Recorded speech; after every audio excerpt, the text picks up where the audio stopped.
Bienvenue à Bruxelles, bienvenue au Parlement européen pour un numéro spécial du Bar de l'Europe, un numéro XXL de près d'une heure pour revenir sur la crise catalane, une crise qui se rajoute au Brexit. L'Europe n'en demandait pas tant, que doit faire l'Europe ou ne pas faire? Et cette crise risque-t-elle de réveiller des séparatismes ailleurs au sein de l'Union? Voici le Bar de l'Europe, version maxi.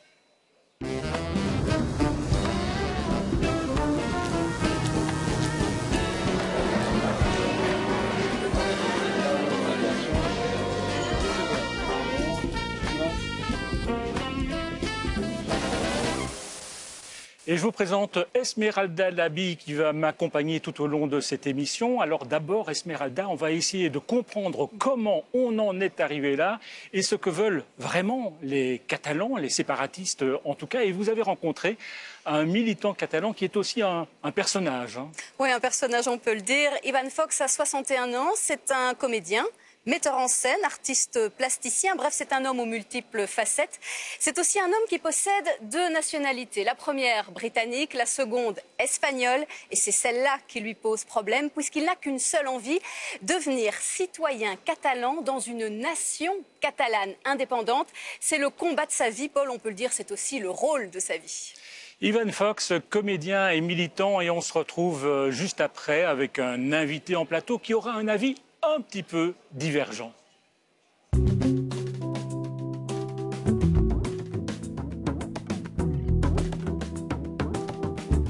Ivan Fox, bon dia. Bon dia. Et gracias por estar aquí. Gràcies a vosaltres. Alors, ces quelques mots en catalan, c'est par politesse, mais c'est aussi parce que j'ai envie de comprendre vraiment ce que vous voulez, vous, catalans, indépendantistes. Est-ce que cette langue catalane, c'est le fond du problème, c'est le cœur de tout, ou c'est juste un élément parmi d'autres? La langue est une des bases d'une identité, et ce qu'on veut, en plus de parler notre langue évidemment, c'est ce que n'importe quel autre citoyen européen peut vouloir. En belge qui te dirait qu'il n'y a pas un État, il te dirait, mais enfin, on est belge, on a un État. En français qui te dirait qu'il n'y a pas un État, il te dirait, bon, les Français, on a un État. Eh bien, nous, Catalans, on est Catalans, on veut un État à la mesure de notre pays, de notre identité, de notre histoire et de nos aspirations de futur. Parce que là, vous ne pouvez pas vivre en tant que tel avec vos aspirations au sein de l'Espagne. C'est juste quelque chose d'impensable. Concrètement... Voilà, on ne peut pas vivre, il ne faut pas exagérer, mais on vit dans une situation qui est pour nous frustrant, de devoir demander permission pour développer des choses qui nous paraissent évidentes, de devoir accepter des lois qui viennent d'ailleurs. C'est même pas des lois qui viennent d'ailleurs, c'est de faire des lois par des compétences qu'on a et qui sont systématiquement cassées par soit le tribunal constitutionnel, soit les gouvernements espagnols. Arrive un moment où tu te dis, si je ne peux pas développer mon pays comme je le voudrais, ayant une majorité qui veut développer ce pays de cette façon, tu te dis, bah, la seule façon que j'ai de le faire, c'est de me constituer un État, et à partir de là, parler d'égal à égal avec les autres. Justement, vous parlez de frustration et de pouvoir vraiment constituer ce que vous voulez. Alors donnez-nous des exemples concrets de ce que vous voudriez et de ce qui n'est pas possible apparemment pour l'instant. Par exemple, que l'éducation ne la touche plus. Dans un pays qui a une langue, voire deux, comme c'est le cas de la Catalogne, avoir un système d'éducation propre, c'est pas de la folie, c'est pas un rêve de fou qui dit « Ah, je vais avoir une école dans laquelle mes enfants étudient dans leur langue ». Non, c'est du normal. En Flandre, on étudie en néerlandais. En Wallonie et à Bruxelles même, on étudie dans deux langues selon le cas. En Wallonie, en français. En France, on étudie en français. Ça paraît normal à tout le monde. Ben, on a eu un ministre de l'Éducation espagnol, ce que vous n'avez pas en Belgique, des ministres de l'Éducation pour tout l'État. Vous ne l'avez pas. Nous, oui, on a un ministre de l'Éducation espagnol. Pardon, un ministre de l'Éducation espagnol qui se permet de dire publiquement, et que je sache, personne ne l'a encore ni destitué ni remis à sa place, il a dit il faut espagnoliser les enfants catalans. Moi, quand on me dit ça, j'ai dit attendez, on a des compétences, on a des écoles, on a un système éducationnel bilingue qui a donné ses preuves. Allez voir tous les rapports de tout ce que vous voulez, de Venise ou de n'importe où, et vous verrez que les écoles catalanes fonctionnent parfaitement et que le bilinguisme en Catalogne fonctionne parfaitement. Et on vient me dire que les enfants catalans ne savent pas parler espagnol. Demandez-moi si je parle espagnol ou pas, et vous verrez. Mais est-ce que ça a encore du sens au niveau international, mondial, de vouloir être un pays indépendant? Vous seriez quand même un petit pays indépendant. Comment résister, comment régler des problèmes internationaux en étant, permettez-moi l'expression, si petit? Moi, je m'en remets à M. Juncker qui dit qu'il ne veut pas une Europe avec 95 États. Lui, il vient d'un État d'à peine 600 000 habitants et je crois qu'il se porte très bien. Donc, je ne sais pas, comparer la Catalogne à la Dinamarque, on compare très mal les pays l'un l'autre, hein, mais comparer la Catalogne à la Danemark ou à la Hollande ou à la Belgique, on n'est pas si petit, 7,5 millions d'habitants et un moteur culturel et industriel et financier comme la Catalogne, ce n'est pas un si petit pays. Ah, pourquoi on veut un pays? Pour beaucoup de raisons. Ce n'est pas une question d'être plus compétitif ou moins compétitif par rapport à l'Espagne ou par rapport au Danemark ou à la Belgique. C'est avoir les mêmes droits que tous ces pays qui existent et que je ne vois pas en quoi ils se porteraient si mal du fait d'être petits. Je crois en plus, opinion personnelle, que l'avenir de l'Europe est plus dans des petits pays ou dans des régions fortes qui développent des choses de leur côté en interdépendance avec d'autres pays. Et là, on peut discuter si l'indépendance en tant que telle, ce mot qui fait tellement peur, ça ne serait pas mieux de parler d'interdépendance, des pays qui, par fédération entre eux, arrivent à développer chacun de son côté le mieux qu'ils peuvent, leur côté, et fédérés avec d'autres, développent l'Europe comme on la rêve tous, je crois. Alors je vais rebondir sur ce que M. Carles Puigdemont disait il y a quelques jours. Il parlait que, bon, l'indépendance, ok, mais peut-être on pourrait encore trouver une autre solution. Et sans peut-être même, il y a 1000 solutions. Je ne suis pas m'en fou de l'indépendance où je me tue là, ici, à la Kiri. Vous n'êtes pas obtus, ou comme on dit en espagnol, cabeza de hielo. Vous n'êtes pas... On est têtu, les Catalans, on est connus pour être têtus, mais l'indépendance, oui, parce qu'on arrive à ces cul-de-sac dans lesquels l'indépendance, un État, avoir toute une série de droits en tant qu'État et des relations avec d'autres États d'égal à égal, comme on parle ici d'un homme ou une femme, ben un État et un autre peuvent se parler. Le problème qu'on a, c'est qu'on doit passer par un État qui n'est pas le nôtre, qui ne nous reconnaît pas, qui nous met des bâtons dans les rues et qui nous frustre dans nos identités les plus basiques, dans notre façon de sentir et de vouloir nous développer. Ben, et pourquoi on doit accepter ça? C'est beaucoup plus simple de faire un État, et puis on parle d'égal à égal, avec l'Espagne, comme avec la France, comme avec la Belgique, comme avec n'importe quel autre pays. Peut-être une dernière question, est-ce que vous irez voter le 21 décembre? Parce que c'est sûr. Madrid qui a imposé ces élections. Madrid que vous qualifiez d'État de puissance d'occupation, quelque part. Alors, est-ce que vous reconnaissez ce scrutin? Est-ce que vous irez voter? Moi, je le considère illégitime. Pour moi, il n'y a pas lieu à faire cette élection. On l'a fait il y a 2 ans. Les partis à tendance indépendantiste l'ont gagné clairement. On me dit qu'il n'y a pas de majorité. Moi, je ne sais pas. Il me semble qu'un parlement majoritaire a gagné les élections. On ira voter, on ira tous voter, certainement, on gagnera à nouveau les élections. Et je me demande quelle est la stratégie de l'Espagne, de l'État espagnol, du Parti populaire de Rajoy. Si on gagne à nouveau, quoi? On nous fait voter à nouveau jusqu'à ce qu'un jour on perd les élections. On verra. Et qu'on vienne me dire qu'on n'a pas une majorité en Catalogne, que la société catalane est divisée. Mais la société française aussi est divisée. Je connais beaucoup de gens qui ne veulent pas de Macron à la présidence. Et on ne met pas en doute sa présidence. Il a gagné les élections. Ok. Alors on verra. Ivan Fox, gracias por responder a nuestras preguntas. Merci à vous. Muchas gracias. Et on se retrouve sur notre plateau au Parlement européen à Bruxelles. Florent Marcellesi, bonjour. Vous êtes député européen. Alors vous êtes français, mais vous êtes élu en Espagne, au Pays Basque. Vous faites partie d'une petite formation qui s'appelle ECO et qui est alliée à Podemos au niveau national. Et vous faites partie du groupe des Verts ici au Parlement européen. Et alors vous, en quelque sorte, c'est la troisième voie. Vous renvoyez dos à dos Madrid et des séparatistes catalans. Oui, parce que ce qu'on voit au fond, en fait, c'est l'opposition de deux alternatives qui n'ont donné aucune alternative finalement. C'est l'imposition d'un côté, la part de Rajoy qui a voulu depuis le début casser le statut d'autonomie en récoltant des dizaines de milliers de signatures sur toute l'Espagne. Et après aussi, c'est une voie qui ne marche pas, c'est celle de l'indépendance dans ce cas-là, qui vraiment a tourné mal, surtout il y a quelques mois en septembre, quand ils ont sauté eux-mêmes leur propre loi, en fait, la Constitution espagnole, le statut d'autonomie de la Catalogne et les règles du Parlement catalan. Donc on s'est bien rendu compte que là, il y avait deux extrêmes qui s'opposaient, qu'il faut trouver une troisième voie que moi j'appellerais celle de l'interdépendance, effectivement, parce que je ne crois pas que l'indépendance soit une solution actuellement dans l'Union européenne, parce que qui est indépendant? L'Espagne est indépendante? Elle n'est pas indépendante de l'Union européenne. La Catalogne est indépendante de l'Espagne? Non, car il y a beaucoup de raisons historiques, sociologiques, politiques qui attachent la Catalogne à l'Espagne. Et surtout, il y a beaucoup de raisons internes à la Catalogne. Parce que ce débat, ce n'est pas un débat entre l'Espagne et la Catalogne, mais bien avant tout un débat entre la Catalogne et la Catalogne, c'est-à-dire entre les Catalans eux-mêmes. C'est ridicule pour vous, idiot, ce projet, cette volonté d'indépendance. Je comprends bien que vous n'êtes pas d'accord avec Madrid et pas non plus d'accord avec cette indépendance, mais ça n'a aucun sens pour vous, aucun intérêt? Alors déjà, arrêtons de parler de Madrid et Barcelone, hein, parce que je pense que c'est trop simple, parce qu'on a l'impression que c'est Madrid, l'État Madrid. Non, c'est le gouvernement espagnol qui représente l'Espagne et le gouvernement catalan qui représente les Catalans, premièrement. Deuxièmement, je ne pense pas qu'un projet est idiot, absolument pas.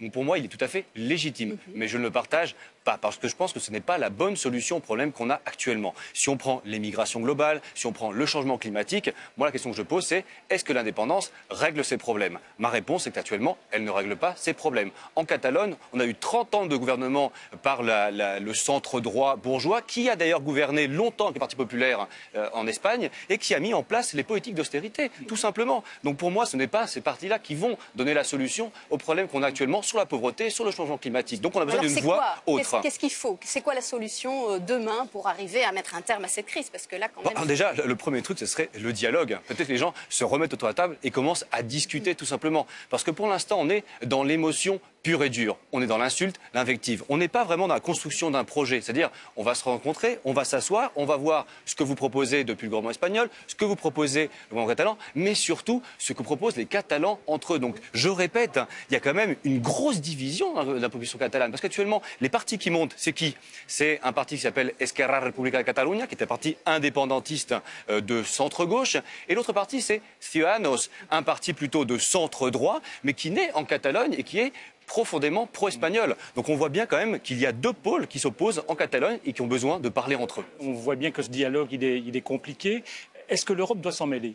L'Europe s'en est déjà mêlée, de toute façon. Quand on voit Juncker dans El País, le grand journal de centre-gauche espagnol, qui dit que le séparatisme, c'est un venin, par exemple, clairement, c'est une position de la Commission européenne. Mais je ne suis pas sûr que ce soit la bonne position. Mais elle n'est pas médiatrice. Elle n'est pas médiatrice. D'ailleurs, la proposition qu'on avait fait, nous, les Verts européens, c'était que l'Union européenne soit plutôt médiatrice, justement, pour mettre à table autant le gouvernement espagnol que le gouvernement catalan. Et je pense que là, on aurait eu une bonne position de l'Union européenne qui ne peut pas se permettre, justement, ce type de crise actuellement, parce que effectivement, ça c'est très explosif de parler des identités qui sont effectivement, on se rappelle ce qui s'est passé au XXe siècle, exactement. On a besoin de faire attention à ça et que l'Union européenne joue comme stabilisateur.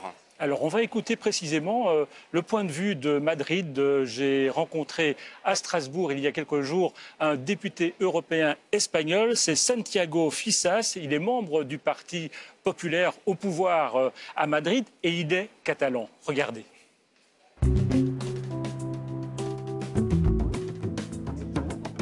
Est-ce que vous êtes fier d'être catalan? Oui, je suis fier d'être catalan, je suis fier d'être espagnol aussi, tous les deux. Est-ce que vous comprenez les Catalans qui souhaitent l'indépendance?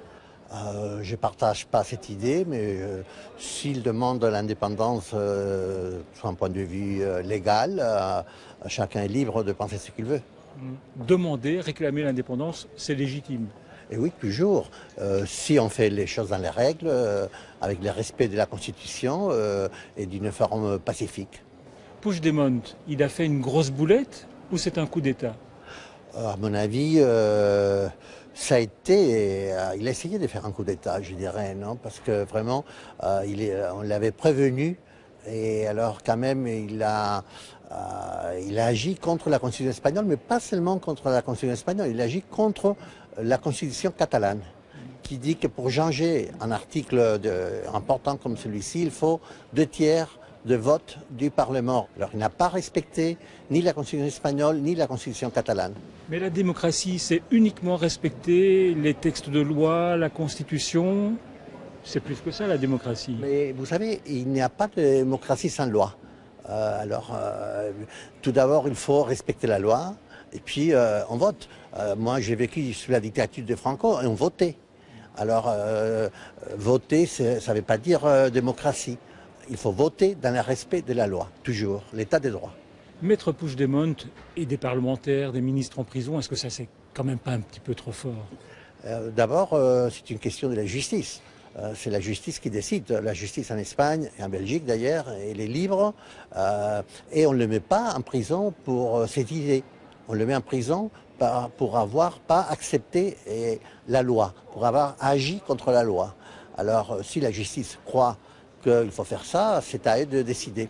Certains disent quand même que ce sont des prisonniers politiques. Ah non, moi je dirais qu'ils sont de politiques prisonniers. C'est pas tout à fait la même chose.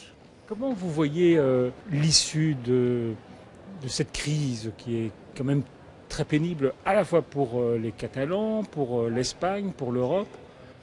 Bien, d'abord on a des élections, alors je crois que ça seront des élections légales. Alors on va voter et on verra ce qui se passe après. On a voté beaucoup de fois en Espagne, et d'ailleurs en Catalogne, hein, on vote presque tous les 2 ans. Carles Puigdemont, il peut se présenter à ces élections? Mais oui, il peut se présenter, et même tous les, nous on l'appelle conseillers qui sont en prison, parce que c'est pas une sentence en arrêt définitive, alors ils sont libres de se présenter. Et je crois qu'ils vont le faire d'ailleurs. Comment vous voyez la société catalane aujourd'hui? Elle est divisée. Oui, elle est divisée. Parce que beaucoup de fois on dit que ça c'est un conflit entre la Catalogne et l'Espagne. C'est pas vrai du tout. C'est tout à fait, et c'est primordialement un conflit entre les Catalans.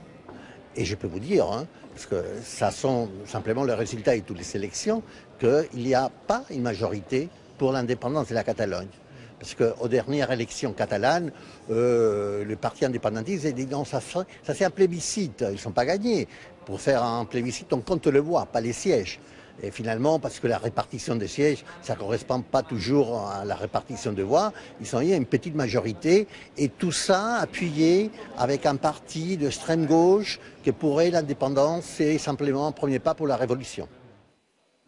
Retour sur notre plateau à Bruxelles avec Florent Marcellesi. En fait, vous êtes très d'accord avec Santiago Fissas? Avec certaines choses, mais pas avec tout. Surtout avec le projet politique que porte Santiago Fissas et son parti au niveau espagnol. Déjà un parti qui est très corrompu, rappelons-le. Et en plus un parti quand même qui a porté les politiques d'austérité et des politiques contre le changement climatique. Donc forcément, je ne serai pas d'accord sur ces politiques avec M. Fissas. Alors, le 21 décembre, on vote en Catalogne. Si les séparatistes l'emportent à nouveau, on est dans l'impasse. Retour à la case départ. On tourne en rond parce que les solutions, effectivement, les élections, c'est peut-être bien pour se recompter devant les urnes, mais après, il faut effectivement que les politiques, après, s'ouvrent et comprennent quelque chose qui est, à mon avis, fondamental, tant en Espagne qu'en Catalogne, c'est que ces sociétés, elles sont plurielles, elles sont diverses. Qu'on le veuille ou qu'on ne le veuille pas, ça sera toujours le cas dans 10 ans, dans 20 ans ou dans 30 ans. Et encore plus avec les migrations globales. C'est-à-dire qu'il y a beaucoup de gens qui se sentent catalans, espagnols et autre chose qui n'a absolument rien à voir. Donc on a besoin en fait d'avoir des politiques qui permettent de gérer ça. Et ni la réponse de Madrid, ni la réponse de Barcelone ne permettent de répondre à ça pour l'instant.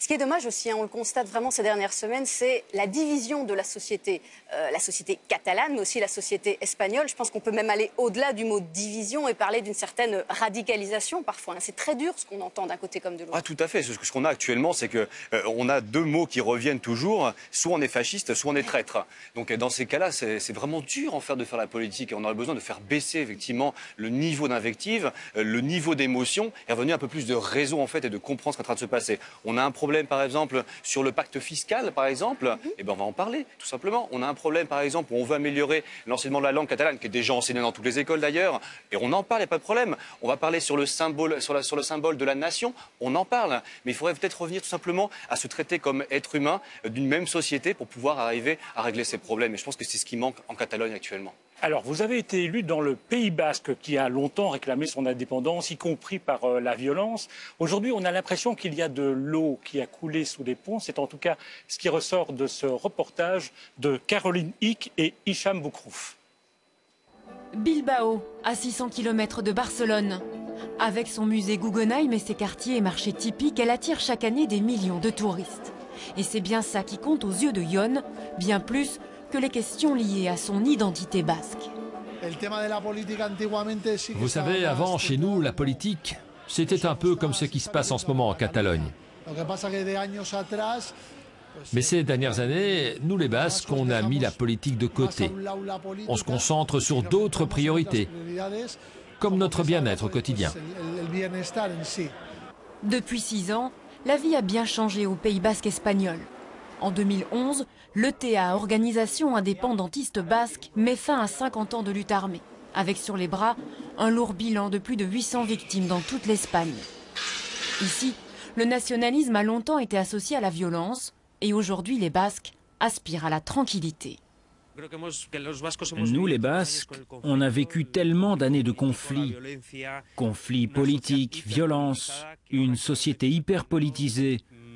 Maintenant que la violence appartient au passé, eh bien on cherche plus le consensus que les désaccords qu'il peut y avoir entre nous.